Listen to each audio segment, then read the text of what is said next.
Apakah Tuhan bisa mengubah arah hidup yang sudah terlanjur salah? Jawabannya jelas bisa. Mari kita bahas.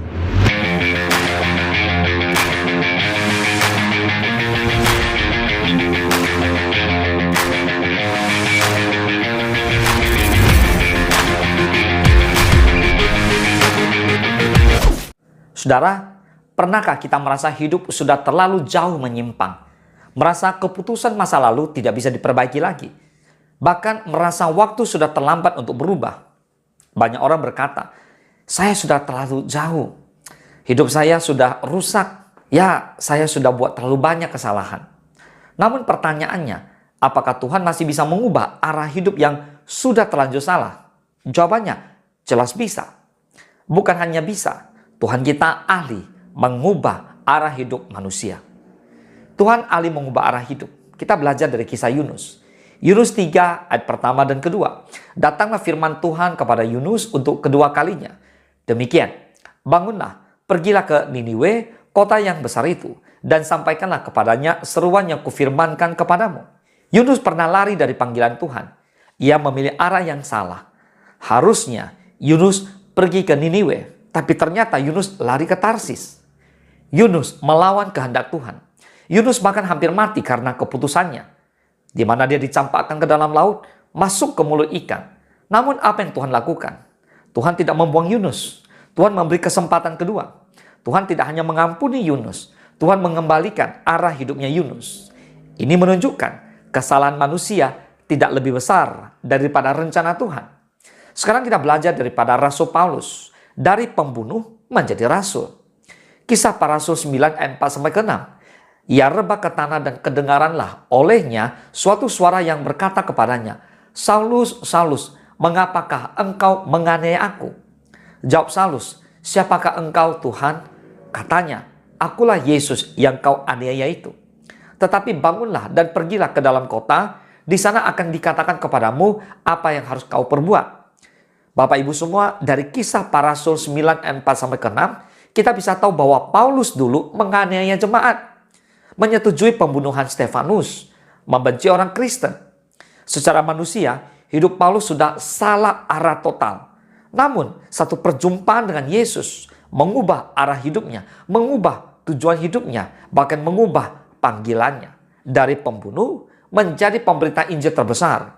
Ini bukti bahwa tidak ada masa lalu yang terlalu gelap bagi Tuhan. Katakan amin. Tuhan mengubah arah, bukan hanya memperbaiki. Kadang kita pikir, ya Tuhan hanya memperbaiki hidup kita. Padahal Tuhan sering mengubah arah total. Contoh sederhana, orang gagal bisnis jadi pelayan Tuhan. Orang sakit diubahkan jadi penguat banyak orang karena sembuh. Orang jatuh dalam dosa diubahkan jadi saksi pertobatan. Di Roma 8:28 berkata, kita tahu sekarang bahwa Allah turut bekerja dalam segala sesuatu untuk mendatangkan kebaikan bagi mereka yang mengasihi Dia. Yaitu bagi mereka yang terpanggil sesuai dengan rencana Allah. Katakan amin. Perhatikan, bukan sebagian, tapi dikatakan segala sesuatu. Artinya termasuk kesalahan kita. Nah, sekarang pertanyaannya, mengapa Tuhan masih mau mengubah hidup kita? Karena Tuhan melihat potensi kita, masa depan kita, dan panggilan kita. Manusia melihat masa lalu, tapi Tuhan melihat masa depan kita. Yeremia 29 ayat 11. Sebab aku ini mengetahui rancangan-rancangan apa yang ada padaku mengenai kamu.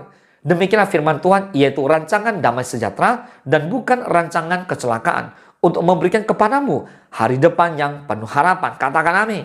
Amin. Nah, sekarang kita akan belajar syarat agar hidup diubah oleh Tuhan. Ada 3 hal penting. Yang pertama, mengakui kesalahan. Kita tidak menyalahkan keadaan. Kita tidak menyalahkan orang lain. Kita mengakui kesalahan kita sendiri. Yang kedua, bertobat dengan sungguh-sungguh, berbalik arah, bukan sekedar menyesal. Dan yang ketiga, mau dipimpin Tuhan, tidak lagi memaksakan kehendak sendiri. Katakan amin. Makanya Amsal 3:5-6 berkata, percayalah kepada Tuhan dengan segenap hatimu, dan janganlah bersandar kepada pengertianmu sendiri. Akuilah Dia dalam segala lakumu, maka Ia akan meluruskan segala jalanmu. Katakan amin. Bayangkan ya, ada seseorang yang salah naik bus. Ia sadar setelah 30 menit kemudian. Apa yang harus dilakukan? Turun dan naik bus yang benar. Yang penting bukan sudah salah berapa lama, tapi mau nggak berbalik atau tidak. Tuhan tidak fokus pada berapa lama kita salah. Tuhan fokus pada keputusan kita hari ini. Bapak Ibu semua, apakah Tuhan bisa mengubah arah hidup yang sudah terlanjur salah? Jawabannya, bisa untuk Yunus, bisa untuk Petrus, bisa untuk Paulus, bisa untuk Daud, dan bisa untuk saudara hari ini. So, tidak ada kata terlambat bagi Tuhan. Selama kita masih hidup, Tuhan masih bekerja. Hari ini, mungkin arah hidup saudara salah. Tapi satu keputusan bersama Tuhan bisa mengubah seluruh masa depan saudara. Boleh katakan amin. Tuhan Yesus memberkati.